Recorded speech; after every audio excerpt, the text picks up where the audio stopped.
দেওবন্দ হাজী engineering উচ্চ বিদ্যালয়ের online ক্লাসে তোমাদেরকে স্বাগত। আজকে আমরা দশম শ্রেণীর একটি কবিতা নিয়ে আলোচনা করব।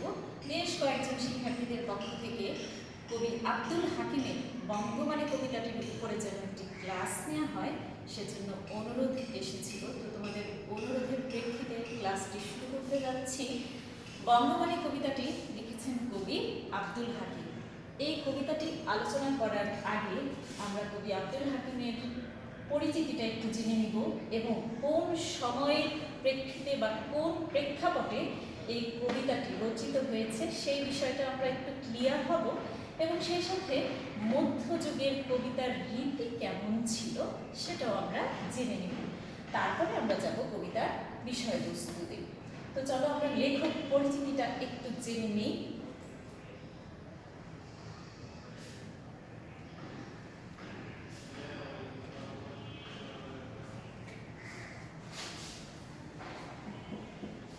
আব্দুল হাকিম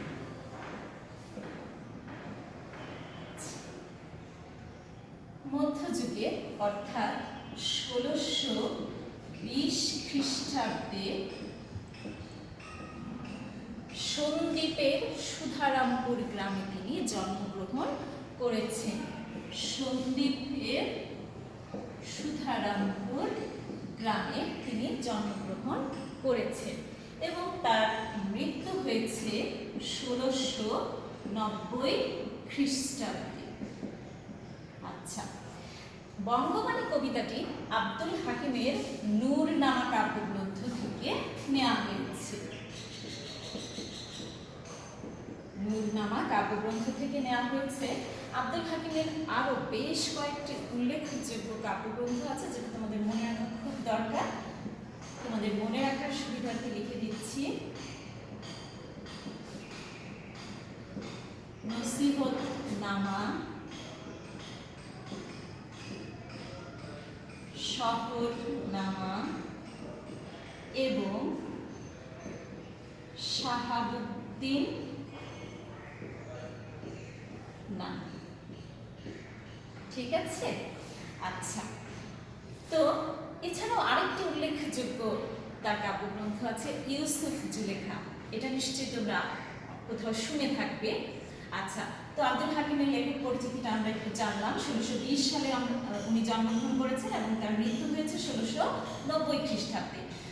শিক্ষার্থীবৃন্দ, এই যে মধ্যযুগ, এই মধ্যযুগের যেই সময়ে তিনি কবিতাটা রচনা করেছেন সেই সময়টা বেশিরভাগ মানুষ, অর্থাৎ সেই সময়টায় দেখো ইখতিয়ারউদ্দিন মোহাম্মদ বিন বখতিয়ার খলজি যখন বাংলা জয় করে তখন সুলতানি আমল, মুঘল আমল, নবাবী আমল এভাবে প্রায় 500 বছর অতিক্রান্ত হতে থাকে এবং বিভিন্ন মধ্যপ্রাচ্যের মুসলিম কান্ট্রি থেকে কি করে সুফি সাধকরা, এছাড়া অনেকে ব্যবসা বাণিজ্য করার জন্য বিভিন্ন কারণে বাংলায় আসে এবং তাদের সাথে এই অঞ্চলের মানুষের মধ্যে একটা কি হয়, সখ্যতা তৈরি হয় এবং সম্ভ্রান্ত যারা উচ্চ শ্রেণীর মুসলমান তারা কি করে আরবি ফার্সি ভাষা রপ্ত করে এবং আরবি ফার্সি ভাষায় তারা কথা বলা বা লেখালেখির কাজগুলো করতে থাকে। কারণ তারা মনে করে যে আরবি ফার্সি ভাষাটা হচ্ছে উচ্চ শ্রেণীর ভাষা,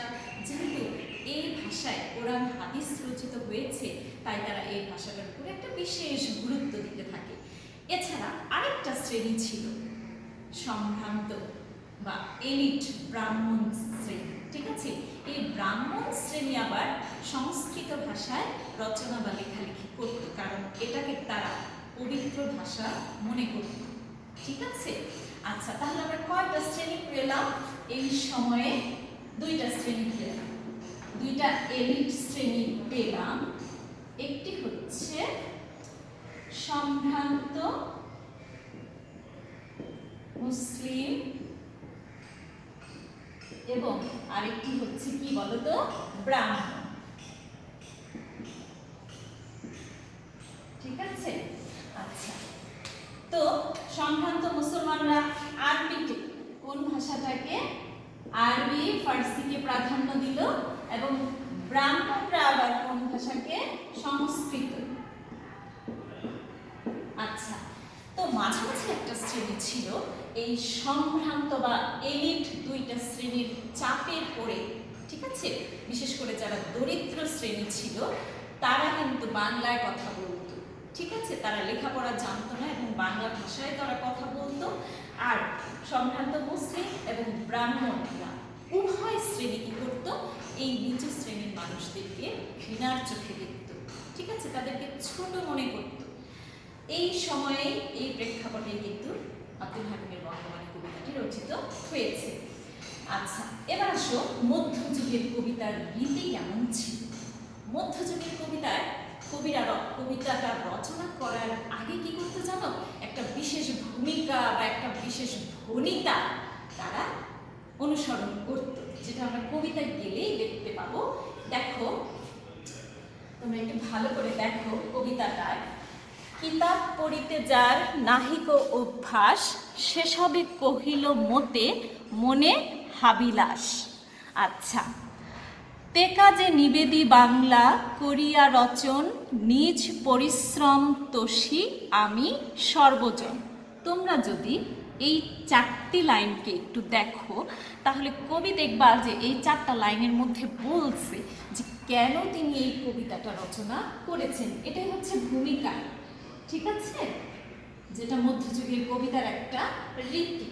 আচ্ছা, তো চলো আমরা এবার এটার বিষয়বস্তুতে চলে যাই। তবে বিষয়বস্তুতে যাওয়ার আগে আমি তোমাদেরকে একটা কথা বলতে চাই, যে কোনো বিষয়, যে কোনো কবিতা হোক বা গদ্যের কোনো বিষয় হোক, পড়বার আগে তোমরা সব সময় একটু আগে জেনে নেওয়া উচিত তোমাদের জন্য যে কেন এনসিটিভি তোমাদের এটা তোমাদের পাঠ্য বিষয়ের অন্তর্ভুক্ত করেছে। হ্যাঁ, এটা পড়লে হয়তো বা তোমরা 10 নম্বরের সৃজনশীল কমন পাবে, প্রশ্নের উত্তর লিখে 10টা নাম্বার পাবে, শুধুমাত্র এই কারণে?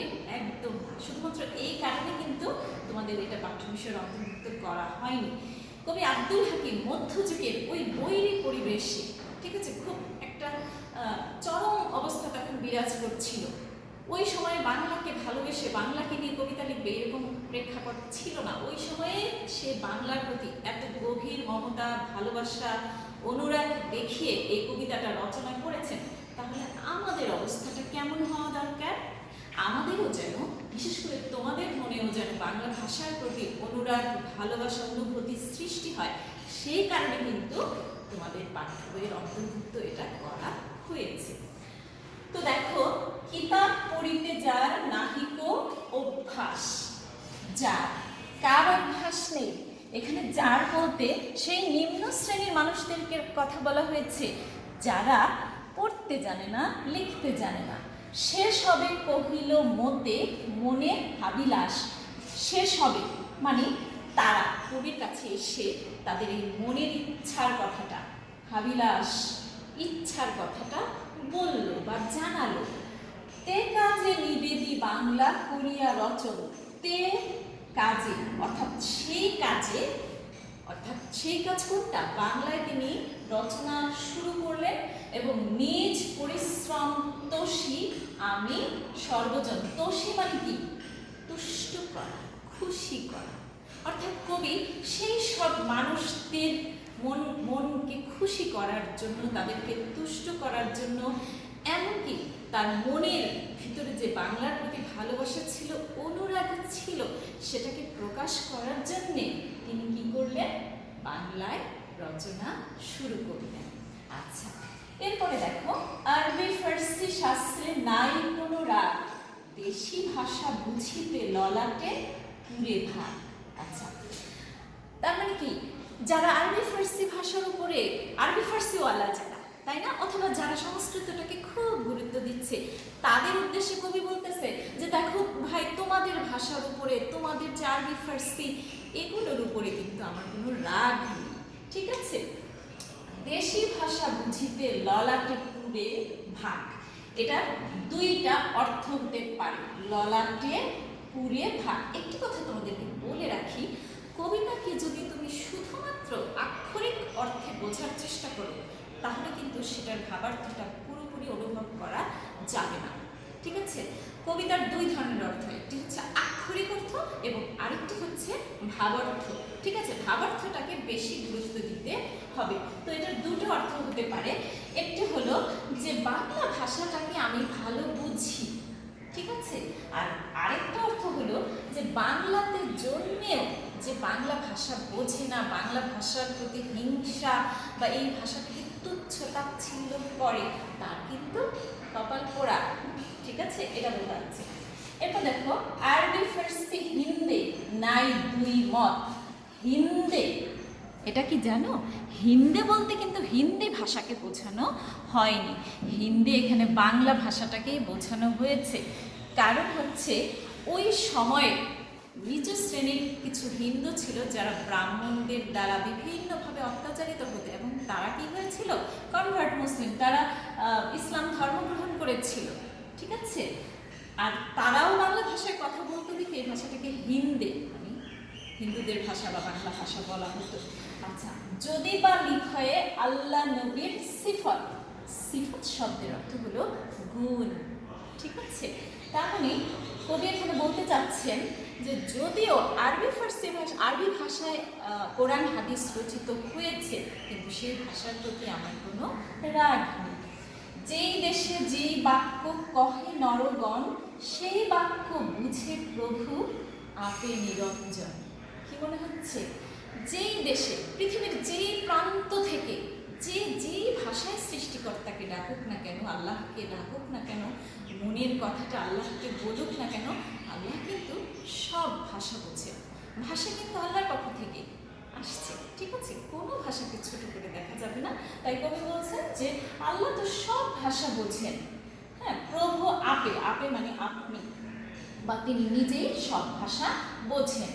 সর্ববাক্যে বুঝে প্রভু কিবা হিন্দু আনি, বঙ্গদেশী বাক্য কিবা যত ইতি বাণী। আল্লাহ সব বাক্য বোঝেন, সর্ববাক্য বোঝেন। মারফত ভেদে যার নাহিক গমন, হিন্দুর অক্ষরে হিংসে সে সবের গণ। আচ্ছা, এখানে মারফত কথাটাকে একটু ব্যাখ্যা করা দরকার।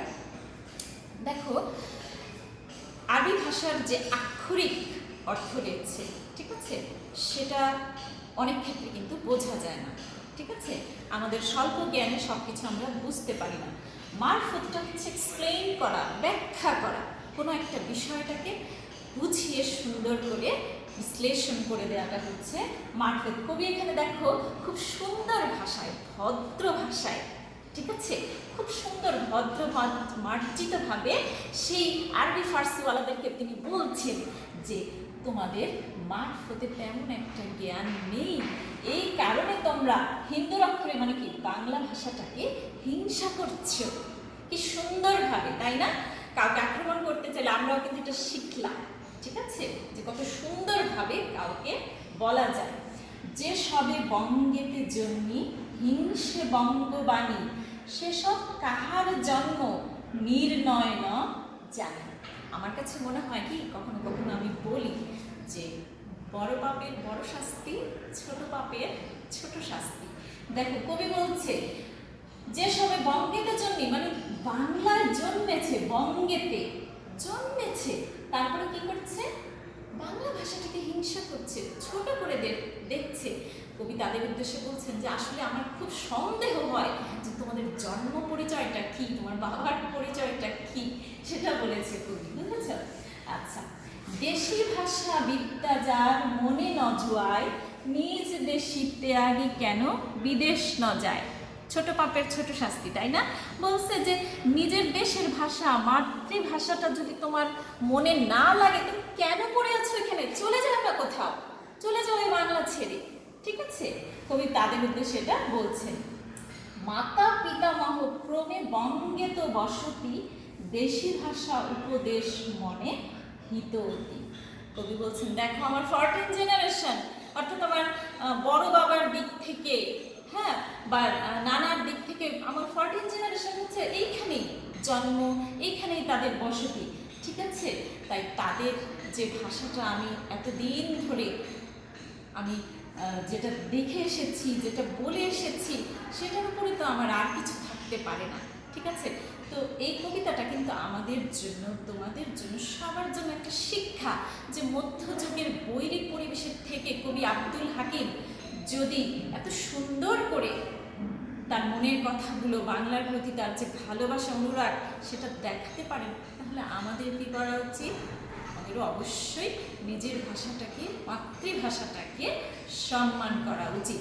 আরেকটা কথা তোমাদেরকে বলি, দেখো এখানে কবি এই যে ন জানি, ন জুয়ায়, ন যায়, এই যে তিনটা শব্দ ব্যবহার করেছেন না, এই তিনটা কিন্তু এরকম আরো কিছু আঞ্চলিক শব্দ আছে, ঠিক আছে? আচ্ছা, আমি তোমাদেরকে কবির পরিচিতির সময় কিন্তু বলেছি যে সন্দ্বীপে কবির জন্ম, তাই না? এবং ওই অঞ্চলের মানুষরা কি করে, যেমন আমরা বলি জানি না, আর ওই অঞ্চলের মানুষেরা বলে ন জানি, ঠিক আছে? তো আশা করি শিক্ষার্থীবৃন্দ তোমরা বুঝতে পেরেছো কবিতাটা। তারপরে নিজে নিজে একটু বাসায় বারবার পড়বে, কোনো সমস্যা হলে অবশ্যই আমাদেরকে জানাবে। তো আজকের মতো এখানেই, ধন্যবাদ সবাইকে।